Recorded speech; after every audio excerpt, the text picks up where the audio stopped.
Actuellement au siège de la MONUSCO, ici à Kinshasa, où se clôture aujourd'hui la célébration du 25e anniversaire de la résolution 1325 sur les femmes, la paix et la sécurité. Les femmes congolaises sont à l'honneur pour leur rôle central dans la consolidation de la paix. Les participantes ont formulé plusieurs recommandations, mesdames, messieurs, entre autres le renforcement de la participation et de l'inclusion des quotas obligatoires pour garantir la participation des femmes dans les processus de paix et des instances de décision, mais aussi continuer à renforcer les capacités des femmes pour leur participation effective dans les processus de paix. Alors, écoutons quelques participantes partager leur vision et leur engagement pour une RDC en paix. Comme vous le savez, il y a des femmes qui n'étaient pas autour de la table.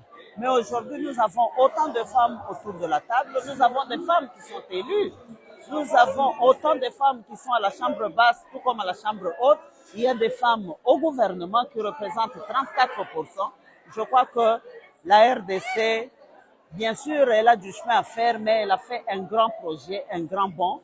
Et nous croyons que d'ici 5 ans, nous parlerons encore des 30 ans de la résolution 1325, mais en ce moment-là, ça sera un bilan largement positif. En œuvre du plan d'action national de la 1325 doit être budgétisé pour une mise en œuvre efficace. Le 25 ans que nous fêtons, oui, il y a des résultats, mais nous en voulons plus. Parce que avec les années qui passent, il y a aussi des innovations, il y a aussi d'autres plaidoyers qui se rajoutent, qu'elles soient vraiment bien prises en charge. Je réponds au nom de Maître Aline Bintou-Biruru.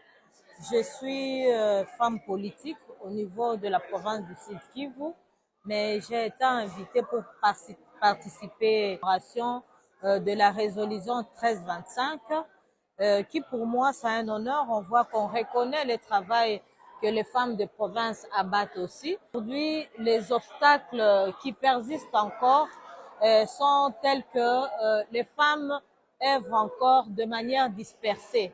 Et il est opportun qu'aujourd'hui, les femmes puissent se souder parce que l'objectif à atteindre est le seul, que la paix revienne. C'est partie d'un réseau de femmes médiatrices d'Afrique où plusieurs pays en conflit participent et apportent leur expertise. C'est très important qu'on puisse adapter ce que les autres ont fait à notre situation actuelle pour voir si cela va marcher. Parce qu'après 25 ans, si les femmes ne s'étaient pas réunies pour faire le point, ça allait être vraiment un manquement. Ça semble qu'il faudrait que les expériences, les pionniers puissent maintenant tendre la main à la génération montante pour que demain, elles puissent jouer le rôle que nous avons joué et peut-être aller plus loin que là où nous sommes arrivés.